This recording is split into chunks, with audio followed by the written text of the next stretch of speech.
All right, part three from what you can expect to learn in this process together.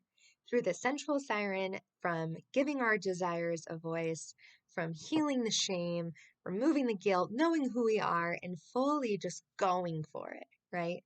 So, this one's a really big topic. And this one is going off of the idea that we need to return to the feminine. So, one of my biggest transition points was learning what the feminine and the masculine was. And I won't get into that here, but you must understand that if all you knew was that you carry both energies, that would be an amazing starting point. We need to return to the feminine and heal the feminine, and here's why. Too many women are living out masculine structures that are stifling and sucking their soul. And by that, I mean we are not meant to design our lives based off of no play, no passion, and no pleasure. In fact, one of your biggest struggles right now is that you don't know how to integrate those lessons. You don't know where the wounding comes from, but I'll give you a hint. Look at how you were or were not nurtured from your mother. Why would you want to heal this place? Why would you want to heal the feminine? Why would you want to return to it? Returning to it is nothing more than coming home. So when I ask you where home is your first instinct to tell me it's my suburbs or it's this apartment, it's this house, I'm out in California, Texas, Florida, wherever? Or is your response that home is here? Home is where my heart is. Home is literally in my body. So when we don't heal our feminine nature, it's very unbalanced. When it's unbalanced, we attract men that are the exact polar opposite of what we are, and then we complain that they aren't masculine enough, or they don't take care of us, or they cheat on us, or they neglect us, or they reject us, or they abandon us, or they whatever. And the wounded feminine is always going to blame the masculine. Here's the irony is that you're embodying the masculine already. In fact, it's so unbalanced that you're already in the fullest capacity of it. So, meaning like is going to attract like. So, if you're to think of a battery, there is a positive and there is a negative. So, if you have two positives come together or two negatives come together, and they're not naturally attracted to one another, right? So, when you don't heal this and you're out of sync and you're in your masculine, you will do things such as use your career and your proving and your doing to gain validation to feel enough. I'm going to say that again. You will do, right? Because masculine is very structured in the doing, hustling, proving, all of the things. It's in this very go, go, go, go, go, go, go energy that there's no time to settle and to rest and to breathe and to do meditations and to have fun in the feminine art. Your excuse right now, your objection to that is that I don't have time to do those things. I'm in survival. My point is, you're right. That's the point. If you don't heal this wound with your mother, if you don't heal your womb with yourself, if you don't get into your body and heal your body shame, if you don't return to the pleasure and play of life, you will burn out. The problem is that you have subscribed to an idea that burnout is normal. Burnout is because I fill in the blank. I can hear you as I'm talking to you. I'm burnt out because I'm a single mom with kids. I'm burnt out because I'm in corporate and they expect a lot of me and I'm important. I'm burnt out because I don't get enough sleep and I've got, this and this and this to worry about, or I'm a caretaker. The issue with survival mode is that when you're in survival mode, there is no extra expenditure in that energy, in that battery. There's no life force in it. It's gone. So when you're burnt out, do you have time or desire to connect? No. Do you have desire to go home and have sex and make beautiful, passionate love? No. When you're burnt out, are you being kind and picking up your neighbor's trash? Or are you being kind and opening the door? No, you're not. You're so, so, so focused on what's going wrong because survival mode sucks the life out of you. And survival mode is connected to the untrust.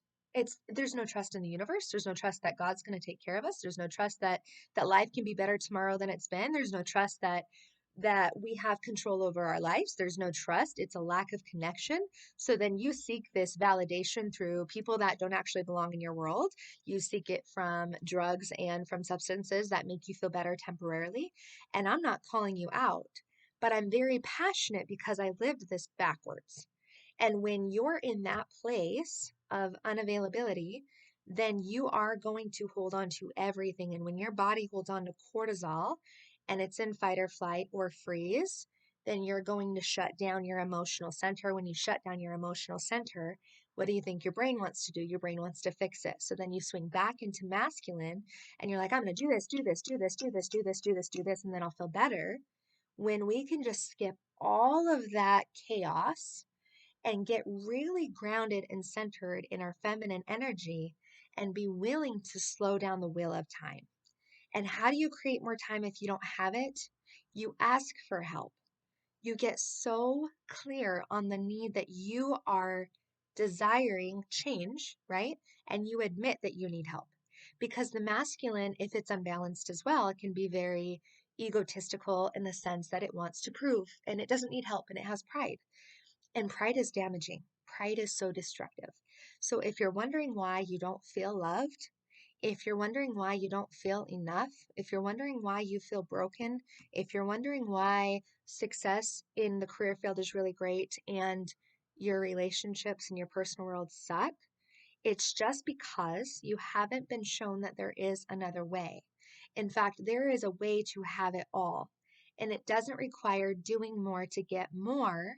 That's just an idea that we've been subscribing to, that we've been partaking in.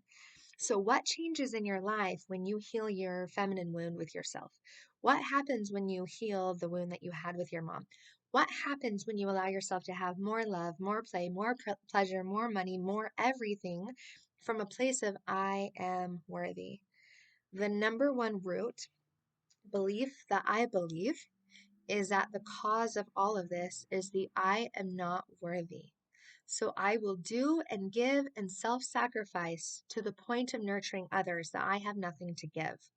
Burnout is nothing more than I overextended myself to be worthy of something or to look for a feeling. Healing the feminine says, I'm going to start with the feeling. I'm going to just give myself the feeling and I'm going to give myself permission to stay in that feeling. And I'm not going to let the past or the trauma come into my mind and say that I deserve to be punished. Self punishment is a really big deal. So, in the scales of knowing what this can do for you. Imagine a life where you wake up freaking excited and you want to get out of bed and you want to do things because your cup is full, not because your cup is empty and you're trying to save everybody and you're in survival mode and you act like your freaking head is chopped off because you're just after something and you're going somewhere really fast. And at the end of the day, like either you're sick of not having what you deserve or you're totally cool with where you're at. And both are fine. But we have to get really honest with ourselves and say, I admit that I'm not as happy as I could be. And I admit that it's really hard for me to get out of my head because being in my head is where I feel safe. And that's where control happens, right? We feel like we need to control every aspect of our lives. So I'm going to help you untangle that. I'm going to help you get to the core root of what actually psychologically is going on so that your heart can be happy again. It can know peace. It can know desire. It can be fulfilled. And through that process, you will watch your life literally blossom. What happens when we give ourselves sunlight and water and nourishment, just like a plant, is we blossom. Like you get what you reap based on what you're sowing. And so if you're tired of feeling resentment and burnt out and pissed off at the world and attracting lame partners and attracting things you don't want, we're going to shift into what we do want. And first, we're going to start with the feeling and not neglect the feeling because we have to do or we're too busy, right? So I'm excited to have that soul talk with you because you're totally worthy as you are. So book a call below.